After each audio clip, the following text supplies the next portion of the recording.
एक बिक्री जो अपने बच्चे को दूध पिलाती थी, एक दिन इसका दूध खत्म हो गया और उसका बच्चा भूख से रोने लगा।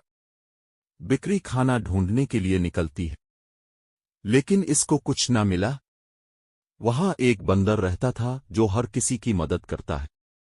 बिक्री ने इससे मदद मांगी। बंदर ने बिक्री को केले दिए और वो खुश हुई और अपने बच्चे को खाने के लिए दिए। बच्चा भी खुश होता है तो बंदर के इस अच्छे काम के लिए लाइक और सब्सक्राइब कर दे।